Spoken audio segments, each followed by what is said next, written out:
with the new ideas, new spirit, and a confidence. See, we came the third place in the men's speed event after maintaining the hectic schedule for months.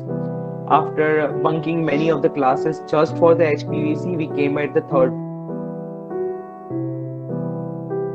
So be sure about that, what you are doing, what problem you are solving, and what's your solution is. Later on comes that.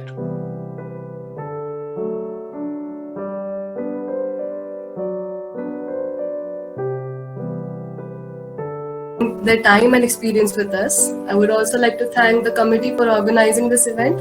And lastly, I would like to thank the audience for being all ears.